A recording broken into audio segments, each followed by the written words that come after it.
Friends, Netra Satish YouTube ಚಾನಲ್ಗೆ ತಮ್ಮೆಲ್ಲರಿಗೂ welcome. ಹಾಗೆ ಇವತ್ತು ನಾನು ಮಾಡಬೇಕು ಅಂದ್ಕೊಂಡಿದ್ದೀನಿ ಆಲೂ ಗೋಬಿ. ತುಂಬಾ ಚೆನ್ನಾಗಿರುತ್ತೆ. ಇವಾಗ ಬಂದುಬಿಟ್ಟು ಸೀಸನ್ ಅಲ್ವಾ, ಈ ಸೀಸನಲ್ಲಿ ತಿಂದು ಯಾವಾಗ ತಿನ್ನೋಕ್ಕಾಗುತ್ತೆ ಅಂದ್ಬಿಟ್ಟು ಇವತ್ತು ಮಾಡಿ ತೋರ್ಸೋಣ ಅಂದ್ಕೊಂಡೆ. ಬನ್ನಿ, ಇದು ಬಂದುಬಿಟ್ಟು ನೋಡಿ ಗೋಬಿ ನಾನು ಕಟ್ ಮಾಡಿ ತೊಳೆದು ಇಟ್ಟಿರೋಂಥ ಸ್ವಲ್ಪ ಅರಿಶಿನ ಪುಡಿ ಹಾಕಿಟ್ಟಿದ್ದೀನಿ. ಬಿಸಿ ನೀರು, ಸ್ವಲ್ಪ ಬೆಚ್ಚಗಿರೋ ನೀರಿಗೆ ಒಂದು ಆಲೂಗೆಡ್ಡೆನ ನೋಡಿ ಕಟ್ ಮಾಡಿ ಇಟ್ಕೊಂಡಿರೋವಂಥದ್ದು. ಇವಾಗ ಇದನ್ನ ಬಂದುಬಿಟ್ಟು ಸೋಕ್ ಮಾಡಿ ಇಟ್ಟಿದ್ದೀನಿ. ಇದನ್ನ ಇದು ಮಾಡ್ಕೊಳ್ಳೋಣ. ಬನ್ನಿ, ನೆಕ್ಸ್ಟ್ ಐಟಮ್ಸ್ ತೋರಿಸ್ತೀನಿ. ನಾನು ಒಂದು 5 ನಿಮಿಷ ಮುಂಚೆ ಇದನ್ನ ಬೆಚ್ಚಗಿರೋ ನೀರಿಗೆ ಹಾಕಿಟ್ಟಿದ್ದೀನಿ. ಅದರಲ್ಲಿ ಏನಾದರೂ ಹುಳ ಎಲ್ಲ ಇರುತ್ತಲ್ವ, ಅದೆಲ್ಲ ಹೋಗಬೇಕು ಅನ್ನೋ ಕಾರಣಕ್ಕೆ ಇದೊಂದು ನಾನು 5 ನಿಮಿಷ ಇಟ್ಟಿದ್ದೀನಿ ಫ್ರೆಂಡ್ಸ್.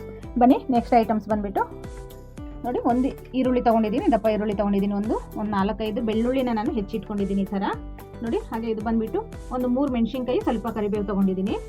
ಇದು ಬಂದುಬಿಟ್ಟು ಚಿಲ್ಲಿ ಪೌಡರು, ಇದು ಹಲ್ದಿ ಪೌಡರು, ಇದು ಬಂದುಬಿಟ್ಟು ಧನಿಯಾ ಪೌಡರು, ಇದು ಗರಂ ಮಸಾಲ, ಹಾಗೆ ಟೊಮೆಟೊ ಒಂದು ದೊಡ್ಡ ಸೈಜದ್ದು, ಯಾವ ಥರ ಬೇಕೋ ಆ ಥರ. ಟೊಮೆಟೊ ಬೇಕು, ಇಲ್ಲ ನಮ್ಗೆ ಸ್ವಲ್ಪ ಗೊಜ್ಜು ಥರ ಬೇಕು ಅಂದರೆ ಸ್ವಲ್ಪ ಜಾಸ್ತಿನೇ ಹಾಕೋಬೋದು. ನಾನು 2 ಟೊಮೆಟೊನ ತೊಗೊಂಡಿದ್ದೀನಿ ಇಷ್ಟು ಗೋಬಿಗೆ. ಬನ್ನಿ ಹೇಗೆ ಮಾಡೋದು ಅಂತ ತೋರಿಸ್ತೀನಿ ನೋಡಿ. ಸ್ಟವ್ ಇಟ್ಟಿದ್ದೀನಿ, ಇದು ಬಿಸಿಯಾಗಿದೆ. ಇವಾಗ ಎಣ್ಣೆ ಹಾಕ್ಕೊಳ್ಳೋಣ. ಇದು ಸ್ವಲ್ಪ ಎಣ್ಣೆ ಬೇಕಾಗುತ್ತೆ, ನಿಮ್ಗೆ ಯಾವ ಥರ ಬೇಕು ಆ ಥರ ಹಾಕ್ಕೊಳ್ಳಿ. ಸ್ವಲ್ಪ ಡಯಟ್ ಮಾಡೋರೆಲ್ಲ ಇದ್ದರೆ ಸ್ವಲ್ಪ ಕಮ್ಮಿನೇ ಹಾಕೋಬೇಕಾಗುತ್ತೆ. ನಾವು ಸ್ವಲ್ಪ ಎಣ್ಣೆ ಹಾಕೋದ್ರಿಂದ ಫ್ರೈಗೆಲ್ಲ ಎಣ್ಣೆ ಸ್ವಲ್ಪ ಇದ್ರೇ ಚಂದ. ಇದು ಎಣ್ಣೆ ಬಿಸಿಯಾಗಲಿ ನೋಡಿ. ನಾನು ಒಂದು ಸ್ವಲ್ಪ ಸಾಸಿವೆನ ಹಾಕ್ಕೊಂಡಿದ್ದೀನಿ.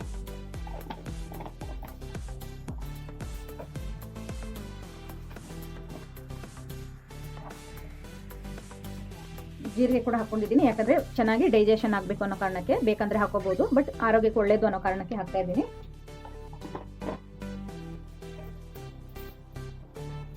ಸ್ವಲ್ಪ ಸಿಡಿಬೇಕು ಸಾಸಿವೆ ಎಲ್ಲ.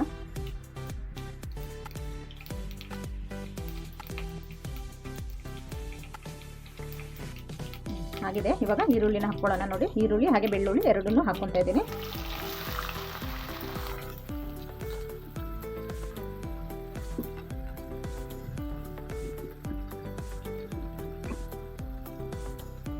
ನೋಡಿ, ಇದು ಬಂದ್ಬಿಟ್ಟು ಮೆಣಸಿನ್ಕಾಯಿ ಹಾಗೆ ಕರಿಬೇವು.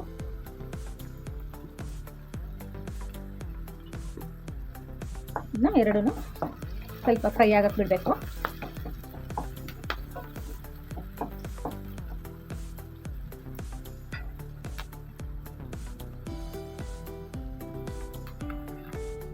ನೋಡಿ, ಇವಾಗ ಇದು ಇಷ್ಟು ಫ್ರೈ ಆಗಿದೆ ಅಲ್ವಾ, ಅಷ್ಟಾದರೆ ಸಾಕು ನಮಗೆ.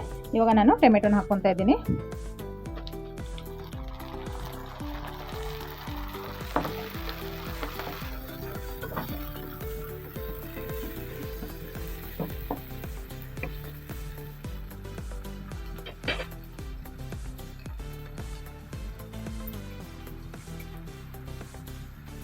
ನೋಡಿ, ಇವಾಗೆಲ್ಲ ಹೊಸದಾಗಿ ಮಾರ್ಕೆಟಲ್ಲೆಲ್ಲ ಪಿಂಕ್ ಸಾಲ್ಟ್ ಅಂತಲೇ ಬಂದಿದೆ. ಏನೋ ಇದು ಹೆಂಗಿರುತ್ತೆ ಅಂತ ನಾನು ಯೂಸ್ ಮಾಡಬೇಕು ಅಂತ ತೊಗೊಂಬಂದೆ, ಬಟ್ ಚೆನ್ನಾಗಿದೆ, ಆ ಥರ ಡಿಫ್ರೆನ್ಸ್ ಏನಿಲ್ಲ ನೋಡಿ. ಇದು ಕೂಡ ಒಂದು ಸ್ವಲ್ಪ ಹಾಕ್ಕೊಳ್ಳೋಣ. ಇವಾಗಲೇ ಹಾಕೋರೋದ್ರಿಂದ ಸ್ವಲ್ಪ ಟೊಮೆಟೊ ಎಲ್ಲ ಸ್ವಲ್ಪ ಬೇಗ ಬೇಯುತ್ತೆ ಅನ್ನೋ ಒಂದು ಕಾರಣಕ್ಕೆ ಇವಾಗಲೇ ಹಾಕ್ಕೊಳ್ಳೋದು.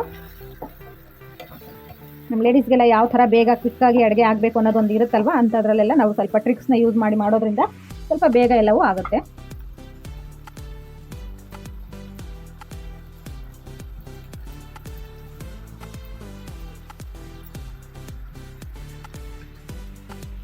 ನೋಡಿ, ಒಂದು 1/4 ಚಮಚ ಅಷ್ಟು ಅರಿಶಿನ ಪುಡಿನ ತೊಗೊಂಡಿದ್ದೀನಿ. ಇವಾಗಲೇ ಹಾಕ್ಕೊಂಡ್ರೆ ಚೆನ್ನಾಗಿ ಟೊಮೆಟೊ ಜೊತೆ ಎಲ್ಲ ಸೆಟ್ ಆಗುತ್ತೆ ಅನ್ನೋ ಒಂದು ಕಾರಣಕ್ಕೆ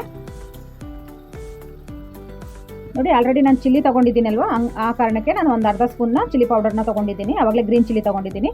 ಗ್ರೀನ್ ಚಿಲ್ಲಿ ಯಾಕೆ ಅಂದರೆ ಸ್ವಲ್ಪ ಟೇಸ್ಟ್, ಒಳ್ಳೆ ಟೇಸ್ಟ್ ಕೊಡುತ್ತೆ. ಎರಡನ್ನೂ ಹಾಕಿದ್ರೆ ತುಂಬ ಚೆನ್ನಾಗಿರುತ್ತೆ ನನಗೆ ನೋಡಿ. ಧನಿಯಾ ಪೌಡರ್ ಇದು 1/2 ಸ್ಪೂನ್ ತೊಗೊಂಡಿದ್ದೀನಿ.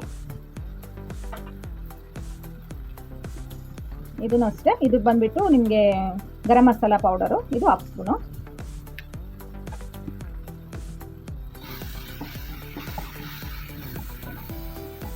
ಮಸಾಲ ಯಾವತ್ತೇ ಆಗಲಿ ಸ್ವಲ್ಪ ಈ ಥರ ಫ್ರೈ ಆದ್ರೇ ಸ್ವಲ್ಪ ಟೇಸ್ಟ್ ಚೆನ್ನಾಗಿ ಬರುತ್ತೆ. ನನಗೆ ಮಸಾಲೆ ಎಲ್ಲ ಅಷ್ಟು ಹೆವಿ ಹಾಕೋಕ್ಕೆ ಅಷ್ಟೊಂದು ಇಷ್ಟ ಇಲ್ಲ. ಕೆಲವೊಂದು ತರಕಾರಿಗಳದ್ದು ಟೇಸ್ಟ್ ಅದರದ್ದೇ ಆದಂಥ ಒಂದೊಂದು ಟೇಸ್ಟ್ ಇರುತ್ತೆ.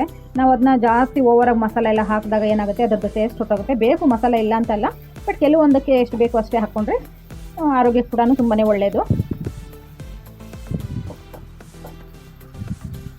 ನೋಡಿ. ಇವಾಗ ಎಣ್ಣೆ ಎಲ್ಲ ಚೆನ್ನಾಗಿ ಬಿಟ್ಕೊಂಡಿದೆ. ಇವಾಗ ಮಸಾಲ ರೆಡಿಯಾಗಿದೆ. ಇವಾಗ ಬಂದುಬಿಟ್ಟು ನಾವು ಈ ತೊಳೆದಿಟ್ಕೊಂಡಿರೋಂಥ ಈ ಗೋಬಿ ಏನಿದೆ, ಗೋಬಿ ಹಾಲು ಎರಡನ್ನೂ ಆ್ಯಡ್ ಮಾಡ್ಕೊಳ್ಳೋಣ.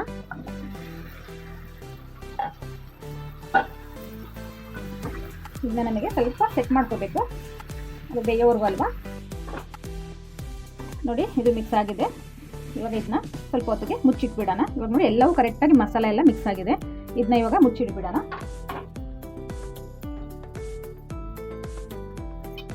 ನೋಡಿ ಇದು ಬಂದ್ಬಿಟ್ಟು ಗ್ಯಾಸು ಹೈ ಫ್ಲೇಮಲ್ಲಿ ಇಡಬಾರ್ದು, ಸ್ವಲ್ಪ ಮೀಡಿಯಮಲ್ಲಿ ಸಿಮ್ಮಲ್ಲಿ ಇಟ್ರೂ ಬೆಟ್ರೆ. ಏನೋ ಅರ್ಜೆಂಟ್ ಇದ್ದರೆ ಸ್ವಲ್ಪ ಜೋರಾಗಿ ಇಟ್ಕೋಬೋದು, ಬಟ್ ಸಿಮ್ಮಲ್ಲಿ ಇಟ್ಟರೆ ತುಂಬ ಚೆನ್ನಾಗಿ ಹೊಂದ್ಕೊಳ್ಳುತ್ತೆ, ಒಂದಕ್ಕೊಂದು ಚೆನ್ನಾಗಿ ಮಸಾಲೆ ಸೆಟ್ ಆಗುತ್ತೆ. ಇವಾಗ ನಾನು ಒಂದು 5 ನಿಮಿಷ ಮುಚ್ಚಿಡ್ತೀನಿ.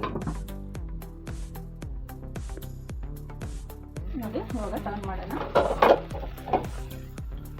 ಈ ಥರ ಇವಾಗ ಮೇಲೆ ಕೆಳಗೆ ಸ್ವಲ್ಪ ಟರ್ನ್ ಮಾಡಬೇಕು, ಸ್ವಲ್ಪ ಸ್ಲೋ ಆಗಿ ಮಾಡಬೇಕಾಗುತ್ತೆ, ಯಾಕೆಂದರೆ ಅದು ಹೊಡೆಯೋ ಚಾನ್ಸಸ್ ಇರುತ್ತಲ್ವ, ಕಟ್ ಆಗುತ್ತೆ. ಇನ್ನೊಂದು 5 ನಿಮಿಷ ಆದರೆ ರೆಡಿ ಆಗುತ್ತೆ. ಇನ್ನೂ ಸ್ವಲ್ಪ ಮುಚ್ಚಿಡಬೇಕು, ಅದು ಹಬೆಯಲ್ಲೇ ಚೆನ್ನಾಗಿ ಬೇಯಬೇಕು. ನೋಡಿ ಫ್ರೆಂಡ್ಸ್, ರೆಡಿ ಆಗಿದೆ. ನೋಡಿ ಕರೆಕ್ಟಾಗಿ ಬೆಂದಿದೆ ಎಲ್ಲವೂ. ನೋಡಿ ಎಣ್ಣೆ ಎಲ್ಲ ಬಿಟ್ಕೊಂಡಿದೆ, ಇಷ್ಟಾದರೆ ಕರೆಕ್ಟಾಗಿ ಆಗುತ್ತೆ. ನೋಡಿ ಆಗಿದೆ. ಇವಾಗ ನಾನು ಪ್ಲೇಟ್ಗೆ ಸರ್ವ್ ಮಾಡ್ಕೊತೀನಿ. ನೋಡಿ ಇವಾಗ ರೆಡಿ ಆಗಿದೆ ಅಲ್ವಾ. ಇವಾಗ ಸ್ವಲ್ಪ ಕೊತ್ತಂಬರಿನ ಹಾಕ್ಕೊಳ್ಳೋಣ. ಲಾಸ್ಟಲ್ಲಿ ಹಾಕಿದ್ರೆ ಅದು ಗ್ರೀನಾಗಿ ಹಂಗೆ ಇರುತ್ತೆ ನಾವು ತಿನ್ನೋವರೆಗೂ, ಅದಕ್ಕೋಸ್ಕರ. ಬನ್ನಿ ಇವಾಗ ಇದನ್ನ ಪ್ಲೇಟ್ಗೆ ಸರ್ವ್ ಮಾಡ್ಕೊಂಡು ತೋರಿಸ್ತೀನಿ. ನೋಡಿದ್ರಲ್ಲ ಫ್ರೆಂಡ್ಸ್, ಆಲೂ ಗೋಬಿ ಎಷ್ಟು ಚೆನ್ನಾಗಿ ಬಂದಿದೆ ಅಂದ್ಬಿಟ್ಟು, ತುಂಬಾ ಟೇಸ್ಟಿಯಾಗಿ ಕೂಡ ಇದೆ. ಹಾಗೆ ನಮಗೆ ಇದು ಚಪಾತಿ ಜೊತೆನೂ ಆಗುತ್ತೆ, ಇಲ್ಲಾಂದರೆ ನಾವು ರೈಸು ಇಲ್ಲ ಬೇಳೆ ಸಾರು ರಸಮ್ ಎಲ್ಲ ಮಾಡಿದಾಗ ಈ ಥರ ಒಂದು ಮಾಡಿಕೊಂಡ್ರೆ ತುಂಬಾ ಚೆನ್ನಾಗಿರುತ್ತೆ. ಹಾಗೆ ನಿಮಗೂ ಕೂಡ ಇಷ್ಟ ಆಗಿದೆ ಅಂತ ಅನ್ಕೋತೀನಿ. ಹಾಗೆ ಇಷ್ಟ ಆಗಿದ್ದರೆ ಪ್ಲೀಸ್ ಲೈಕ್ ಮಾಡಿ, ಶೇರ್ ಮಾಡಿ, ಸಬ್ಸ್ಕ್ರೈಬ್ ಮಾಡಿ, ಕಮೆಂಟ್ಸ್ ಮಾಡಿ ಫ್ರೆಂಡ್ಸ್.